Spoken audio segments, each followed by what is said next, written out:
the fact that they wanted to preserve this, even though those who wrote Matthew, Mark, Luke, and John didn't include it themselves, I think is a beautiful exercise of inspiration by those people, whoever they were, this church community that said, we need this story in our text.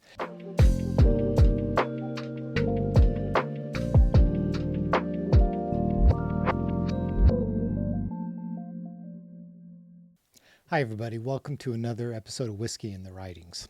The woman caught in adultery story told in John chapter 8 is one of the most familiar stories and friendly stories to the way of Jesus. This incredible story of Jesus encountering the hypocritical leaders, religious leaders, with this woman that they bring at his feet, and they're prepared to stone her. And Jesus's famous words of the person who is without sin can begin the stoning, or he who is without sin throw the first stone. And we're familiar with this story, but what many people don't understand is John probably didn't write it. So today we're going to look at where this story comes from, why we have it in John's gospel, why other manuscripts have it in Luke's gospel, and what are we to do with this idea that in the Gospel of John, there's a story that John didn't write. Thanks for joining me on Whiskey in the Writings, and I'm so glad that you're here on this episode. And today we are going to finish off another bourbon I've had on the shelf for quite some time. Obviously, it's running low here, and this is a tequila. It's not a bourbon, it's tequila. And as you know, on this channel, sometimes I feature variants of different kinds of drinks, like a tequila that's been aged in a bourbon barrel. And this Albur tequila is an Anejo that has been aged in bourbon barrels to give it its smoky taste. And I got this when I was in Puerto Vallarta. And the reason why I'm finishing it off today is because I'm going back to Puerto Vallarta here in a few weeks for a little vacation. And I'm going to be picking up some more tequila that have been aged in bourbon barrels. I'll probably be grabbing a different brand than Albur. Not my favorite that I've gotten of tequilas that are Anejos that have been aged in bourbon barrels. And there's a select. So I'm looking to find something new and something different. I'm excited to try on the channel in the days to come. But so we're going to finish this off because in a few weeks I'll be back to Puerto Vallarta to pick up some new bourbon barrel aged tequila. So this is what we've got today. I'm going to go ahead and pour just a little bit. I got to save some for Jane because I can't finish this without Jane. So I'll save some and give her some of the remainder tonight. But this is what I'm drinking today. Whatever you have in front of you, pour your drink responsibly. And we're going to sit back and talk about a story that we often gloss over its origin story. And so with that being said, cheers. I can't wait to have this conversation with you. Let's begin. Man, that's so good. Okay, so we're talking here a story that's super famous. The woman caught in adultery is how it's often phrased in a lot of your Bibles and John's, the Gospel of John chapter 8. You're going to have it framed that way as a title. Man, I think that's just a poor choice of a title. Obviously, these titles are maybe not obvious to you, but these titles are added by translators. They're not original to the text. And so this woman caught in adultery text, I think is just not the right way to frame this argument, because I think there's something going deeper in this story than just what the woman was caught in. I think it's dealing more with the hypocritical nature of the men who are bringing the woman to Jesus's feet in this story. And so it's this incredible story, and it's been shared and taught on in churches for a very long time. And today I just want to unpack a little bit of what I see happening in the text, and more importantly, help us frame how this story got added to John's gospel at a later time in the formation of what we call the Gospels. And to support this conversation, I've got two texts that I'll be drawing off of. These have been on my library, in my library for quite some time. The first one that I have is quite the volume, but this is called The Historical Reliability of the New Testaments by Blomberg. Craig L. Blomberg is just a phenomenal historian and someone who I have learned quite a bit from in all the works. I have lots of different writings of his on my shelf. When it comes to like New Testament history, Craig Blomberg is a top-notch scholar that if you're wanting to learn more about the historicity of these texts, Craig Blomberg is one that you ought to read. But I'll be drawing from that text today, as well as I'll be drawing from one of my favorite New Testament basically a survey, a overview of the New Testament. If you are looking for an understanding of the New Testament, this is a top-notch piece of literature by two of my favorite scholars, N.T. Wright and Mike Bird. They put this work together and put this out just a few years ago, so it's fairly new, so the scholarship's going to be pretty up-to-date on a lot of the thoughts and trends of how people think of these texts. So I'd encourage you to pick that one up too. I'll have links in my show notes, but I'm drawing from these two texts. I'll read from them in a little bit. But what I want to do first is I want to read the story, and then we're going to go back and we're going to look at some aspects of this that should catch our eye if we are reading the Gospel of John. And so let's start here. One of the things I've said on this channel before is that, and I wasn't the one to first say this, but I've repeated it, is that you should never read a Bible verse. And what I mean by that is that oftentimes verses, most all the time, verses are housed within a certain point of view, conversation, or context that's important. If you're to understand the verse, you got to understand what's happening around it. And so the idea behind never read a Bible verse is just simply to say you should always know what's happening above and after a text that you're reading to understand what's going on. And one of the reasons, there's many, but one of the reasons why this John chapter 8 story really stands out is because of how much it actually doesn't fit within the context that it's actually been situated in John's gospel. And so in John's gospel, you go from chapter 7, right? And let me just read to you what's happening in chapter 7. Then we're going to look at how chapter 8 begins and where chapter 8 should really begin. Okay, so it goes like this. In verse 45, well, let's start in verse 40.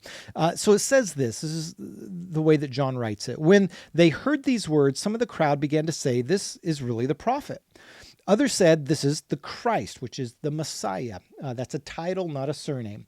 But still others said, "No, for the Messiah, the Christ, doesn't come from Galilee, does he?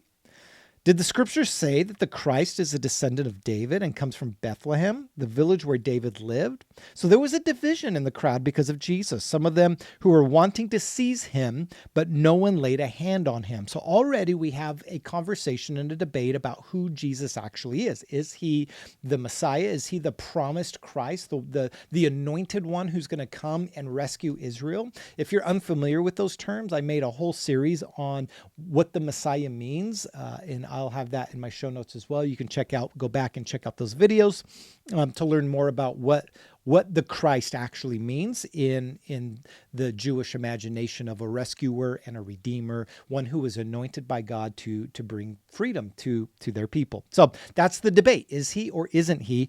And there were some that wanted to take him and do something about his claims, and others were like, well, let's hand off. Let's wait and see. So then it moves into the next story. Then one of the officers returned to the chief priests and the Pharisees, who said to them, "Why didn't you bring him back with you?" The officer replied, "No one ever spoke like this man." The Pharisee answered, "You haven't been deceived too, have you? None of the members of the ruling council or the Pharisees have believed in him, have they? But this rabble who do not know the law are accursed." And so the religious leaders are really frustrated at Jesus at this point. And their argument here seems to be, well, we haven't believed him, so why should anyone else? Okay, so this is the idea. And this is the idea. And just pause and stop and ponder that for a second. Okay, let's not move past this reality. The religious leaders' argument in this case was simply that they didn't believe him, so why should other people believe? And boy, don't you find that in religious circles still today? Those who would say, well, this is what I believe in because I'm the leader, you should believe like me. I have it right. Boy, what a interesting way to think about that verse. Then it goes in verse 50, Nicodemus, who had gone to Jesus before, and so it's referencing that John chapter 3 story, Nicodemus at night, this whole being born again story comes out of that. So John's recalling that memory, who had gone to Jesus before and who was one of the rulers, said, our law doesn't condemn a man unless it first hears from him and learns what he is doing, does it? They replied, you aren't from Galilee too, are you? Investigate carefully and you will see that no prophet comes from Galilee. End of chapter 7, or at least the break that we have today. And again, let me remind you that chapters and verses are later additions. I actually have a video on that too. So if you want to learn more about how chapters and verses got added to your Bible, you can go and check that video. So think thematically here, the flow. You have this contentious altercation by which Jesus's authority is being questioned of who he is. The religious leaders are upset. Nicodemus is trying to defend him. And then it moves into a story, and we'll go in verse 8. So, okay, this is where it gets interesting. So you have 52 and then 53. 53 is debated on where this actually begins or ends. So let's just follow it thematically. It goes like this. They replied, aren't you? This is 52. They replied, you aren't from Galilee too, are you? Investigate carefully and you will see that no prophet comes from Galilee. And each one departed to his own house. But Jesus went to the Mount of Olives. Okay. So we have this, like, they separate, right? And then Jesus departs. And then you get chapter 8, verse 1, which this begins the contested part of what we're talking about today. Jesus went to the Mount of Olives. So early in the morning, he came to the temple courts again. All the people came to him, and he sat down and began to teach them. The experts in the law and the Pharisees brought a woman who had been caught in committed adultery. They made her stand in front of them, and he said to Jesus, Teacher, this woman who was caught in the very act of adultery, and the law of Moses commands us to stone her to death. What then do you say? And then this is the parenthetical. The author steps in and begins to kind of give some insight on what's going on. Now, they were asking this in attempt to trap him so that they could bring charges against him. And parenthetical, Jesus bent down and wrote on the ground with his finger. When they persisted in asking him, he stood up straight and replied, Whoever among you is guiltless, may the first throw the stone at her. Then he bent over again and wrote on the ground. Now, when they heard this, they began to drift away one at a time, starting with the oldest ones, until Jesus was left alone with the woman standing before him. Jesus stood up straight and said to her, Woman, where are they? Did no one condemn you? She replied, No one, Lord. And Jesus said, I don't condemn you either. Go, and from now on, do not sin anymore. Verse 12. Then Jesus spoke out again. I'm the light of the world. The one who follows me will never walk in darkness, but will have the light of life.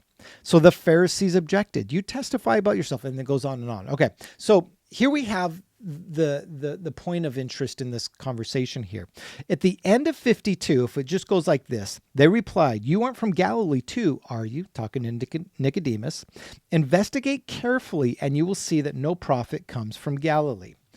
Verse 12. Then Jesus spoke out again. Right? So you have this point of conflict that Jesus is saying things that the religious leaders don't like.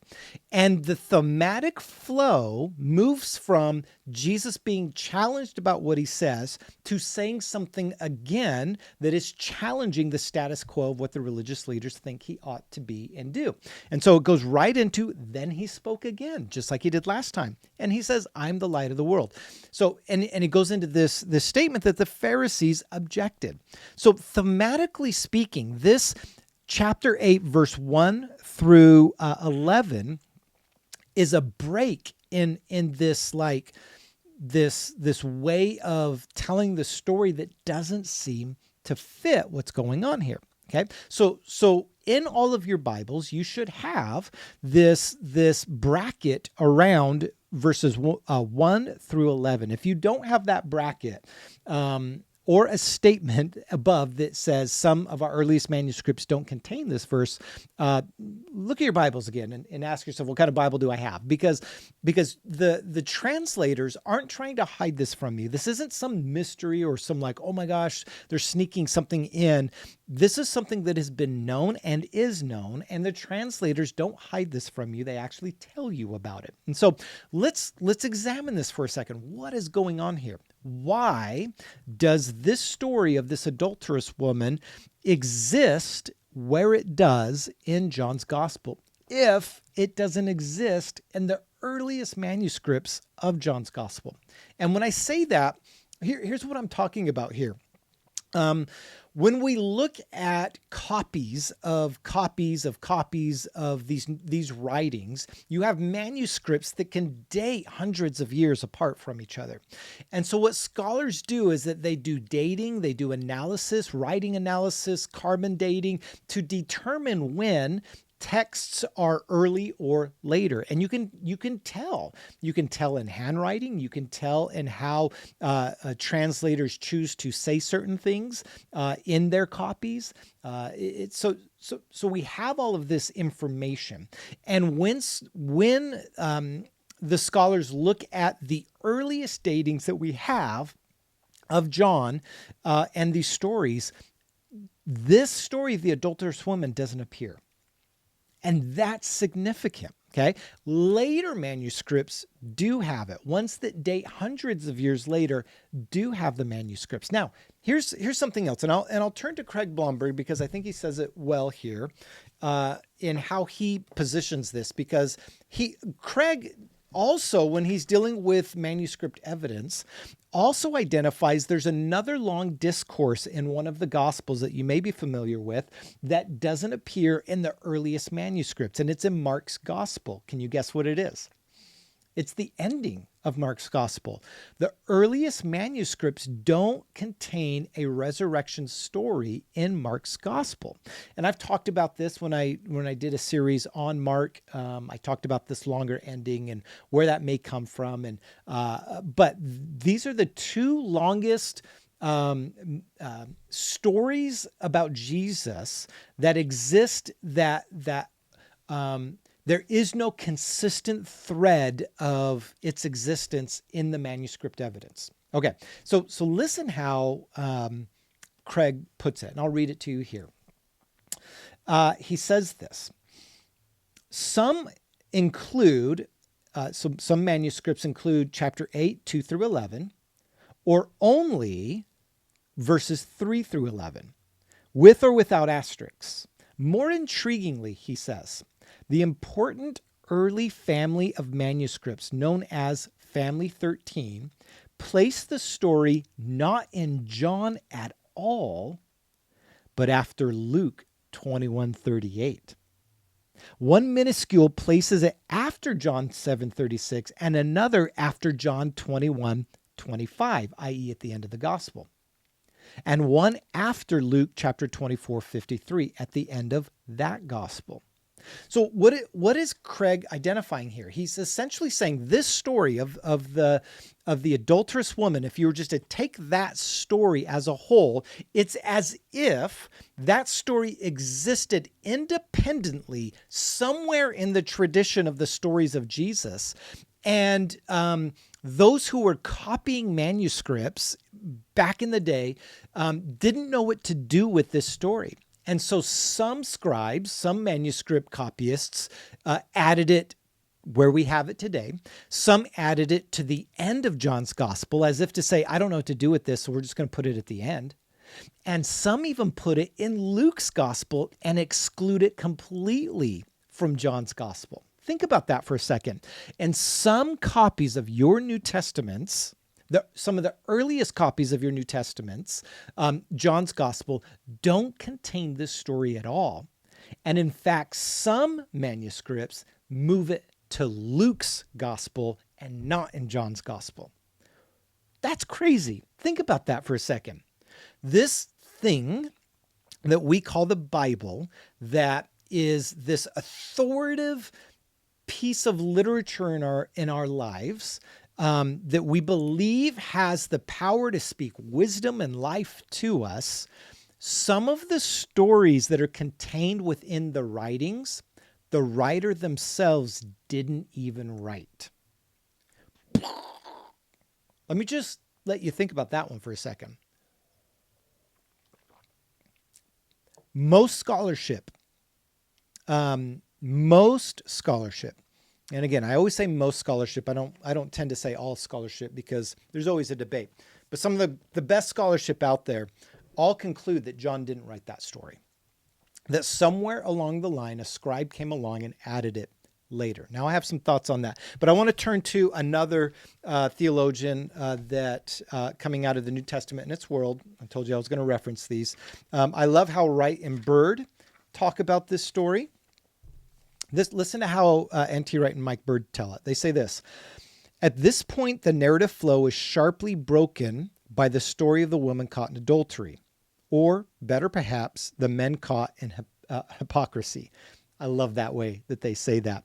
But we talked about that, right? We just went through the narrative flow is like broken up. It's like out of place. Like, wait, why are you telling me this now, right? There's something to that. But I love even better how Writer Bird, I can't remember who's writing this section here, but say better perhaps the men caught in hypocrisy. Maybe that's how we ought to title this. It's not the woman caught in adultery. It's the men caught in hypocrisy that is the issue that Jesus is dealing with here. Okay, powerful. And that whole reframing right there can change how you read this story entirely. But listen to what they say here. The earliest manuscripts omit this passage, and one later manuscript places it at different points in John and even in Luke. Now, I love how they clarify. This doesn't mean it didn't happen. It might be that the story was thought so radical that some early scribes left it out. Its present placing has the effect that John starts with Jesus protecting a woman from being stoned and ends with Jesus himself having to escape stoning. So let's examine a couple things. So again, N.T. Wright, Craig Blomberg, this wasn't in the earliest manuscripts and most likely was not even written by John.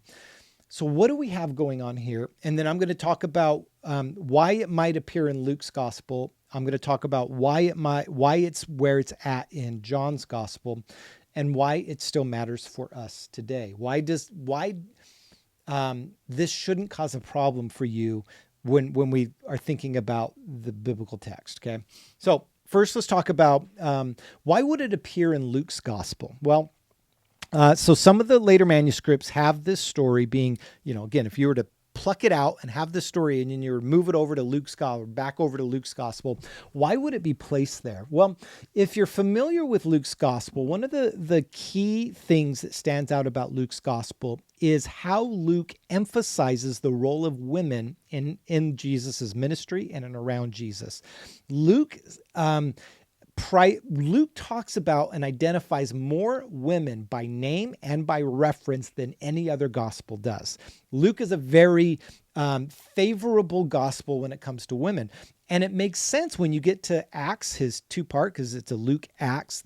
They were both written as a part 1, part 2. And in Acts, women get featured at a high level. And so it makes sense that a scribe somewhere who had this story is thinking to themselves, well, Luke is always highlighting how women play a role in Jesus's ministry, so it probably makes more sense to go into Luke's story, right? So that's kind of in my brain how I reconcile that. I don't know if that's true or not, but it makes sense to me that if Luke is the one that's always highlighting women and the role of women, that a story about a woman being raised up out of a low view in the way that the men were dealing with her situation, it just makes sense that it might belong in Luke's gospel. So for me, I can go, I can see how a scribe that has this story goes, actually, I think that belongs in Luke. Okay. But why do we have it in John? Well, I love how Wright and Bird in the New Testament and the World, they bring out this idea that when you're following this thematic flow, again, forget the chapters and verses for a second. If you're just reading this as a continuous story, and the Lectio Bible, NIV Bible is a great way to do this because they remove chapters and verses. So if you're trying to read thematically, it's a great Bible to reference. But what happens is that the story begins, if you're back in 7, with Jesus potentially being stoned, right? He's causing trouble. Then you go to a story about an adulterous woman who Jesus confronts and frees from stoning. There's conflict involved, and he saves her from being stoned. And then at the very end of chapter 8, it says this in verse 57. Then the Judeans replied, "You are not yet 50 years old. Have you seen Abraham?" Jesus said to them, "I tell you the solemn truth. Before Abraham came into existence, I am." Like, mic drop there.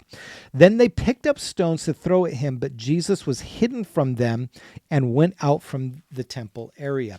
So thematically speaking, a scribe looking at a story about stoning with Jesus about to be stoned, maybe placing the story to highlight this idea of how Jesus disrupts the religious system by which the reaction to that disruption is to kill him, is to get rid of him, and how Jesus disrupts that and escapes that.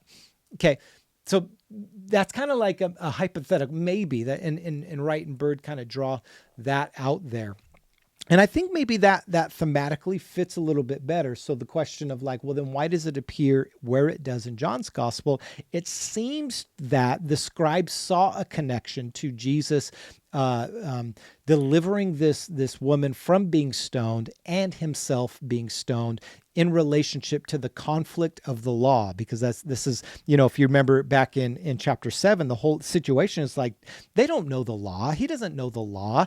And then again, he's immediately confronted with a question about the law. And he says, yeah, if you're without sin, cast your first stone, which is like the law says to do this. And Jesus confronts that. So it's a story about Jesus confronting the way that we interpret the law, or the way that the Pharisees, the religious leaders, interpreted the law. And then when Jesus applies the true sense of the law to himself, calling himself I am, it makes sense that they wanted to stone him again. So thematically speaking, from the end of chapter 7 through the end of chapter 8, this story could fit plausibly and nicely within it, which is why we have it in this way today. And so let's talk about for a second what this story is. If you're not familiar with the Q hypothesis, which is a hypothesis about a source material that could have existed in around the time that the Gospels were being written, by which those who were writing the narratives of Jesus borrowed some of those stories or used some of those stories to help communicate their stories. The Q hypothesis, which I find very intriguing, and again, it's a hypothesis. We don't actually know. It's a way to reconcile how Matthew and Luke's Gospels can share stories with each other that aren't present in Mark's Gospel. It's a way to explain how there can be a shared knowledge of a story, even though that they are writing at different times and at different locations and for different agendas. It's the criteria of multiple attestation, i.e. this idea that when multiple sources say something in the same way, it is more likely to be true, given that those sources had no working knowledge of each other. Okay, so that's just a technical way to talk about this idea that Matthew and Luke contain stories that Mark doesn't, which scholars tend to go, okay, there must have been a source material that sits outside of what we have that has been lost to us today. And maybe that source material was a bunch of sayings of Jesus or stories about Jesus that circulated around that time that have been preserved and passed down. By which, if that's true, which I think it's an interesting hypothesis. Again, I find it fascinating, but it helps in this situation if that this story of the woman caught in adultery was a part of that tradition of these stories and sayings of Jesus that were in circulation that was so popular that those who were compiling what we have as our New Testament didn't want to leave out. There's nothing in this story of the woman caught in adultery that rubs against orthodoxy or some sort of theological conflict. In fact, most scholars say, even the most skeptical scholars like Bart Ehrman would suppose and presents that this story of the woman caught in adultery is most likely an accurate story or a remembrance of Jesus. It is probably, in fact, true because it fits nicely on the kind of ministry that Jesus was known to offer in and around Galilee at this time. And so my thought on this whole thing is that this was probably a saying of Jesus or a story of Jesus that was circulated around, and it was so good and so popular that later scribes deemed it worthy to be added into the textual remembrance of Jesus, his life and his doings and his sayings. And so that I think is probably the most plausible. Now, here's the bigger question that I want to ask, and this is what I want to land the plane on this conversation with, or circle up with. So it might be scary for you to hear that this story wasn't written by John and was most likely added later by editors that are compiling what we call the New Testament. And if your view of the Bible is one that says God wrote it, like God literally wrote it, that might cause a problem for you. But what I want to offer to you is that it actually, it illuminates a more beautiful picture of how this Bible is what it is today. And so let me wrap it up with this to say, N.T. Wright has said this before, and I've quoted him on this before, but I appreciate the way of saying this, that the Bible that we have today is the Bible that God wanted us to have. Okay, the Bible that we have today is complex, it is nuanced, it is diverse, and there are a lot of there's a lot to wrestle with when you're looking at the Bible. But that doesn't mean that what we have today is not what God wants us to have. I find it beautiful that the God of the universe has used and continue to uses people to move his story forward, whether that's through the written text that we have today or through the experiences that we have about bringing his kingdom here on earth. So for me, I see no problem with the earliest church community recognizing a story about Jesus as authoritative and true, and them wrestling with where do we put this story in the biographies. If we're going to have 4, it's got to go somewhere. You can't have a 5th, and we really like this story. That's why sometimes it appears at the end of John's gospel. Sometimes it appears at the end of Luke's gospel, because those who were compiling and saying this is the sayings and the life of Jesus that we will base our existence off of, the fact that they wanted to preserve this, even though those who wrote Matthew, Mark, Luke, and John didn't include it themselves, I think is a beautiful exercise of inspiration by those people, whoever they were, this church community that said, we need this story in our text. And then the wisdom that they applied to that to go, and we think, in this case, where we have it in our Bibles, that it best fits in this story of between John chapter 7 and the end of John chapter 8. I think exercises this reality that God is working through us. And for me, I go, that's inspired. It doesn't mean that God took the hands of someone and wrote down, or that this Bible just floated down from heaven in a perfect form. What it reflects is that what we have today can be trusted because it has gone through the rigorous testing of a community that knew and understood what we call the apostolic community, those who were eyewitnesses, those who could testify, no, that didn't happen. They took the shared content that was most life-giving about Jesus. They didn't say everything. In fact, John's gospel ends with that note that Jesus had done much more, that all the books in the world couldn't contain all that Jesus had done. So clearly there's editing involved. And what was edited and shared is something that we can trust as authoritative. And I believe that. And so even though I talk about this story wasn't in the original of John and was added later, shouldn't cause us worry or concern. What it should do is actually show us the great length that people went to preserve the stories that mattered most about Jesus's life. And with that, I think that's a really, really cool thing. Okay. I guess I don't know that I have more to say about that, but I hope this video was interesting. I hope it was something that, meant something in such a way to encourage you, to give you hope. I want you to remember the story that God is telling through the Bible is a good story. And it's worth investigating. And to remember that we don't judge Jesus by the abuse done in his name. We judge Jesus by what he said and what he did. And this story in John chapter 8 is an example that has been preserved to the extent that it was added in because it was so important to eliminate the kind of Jesus that we serve.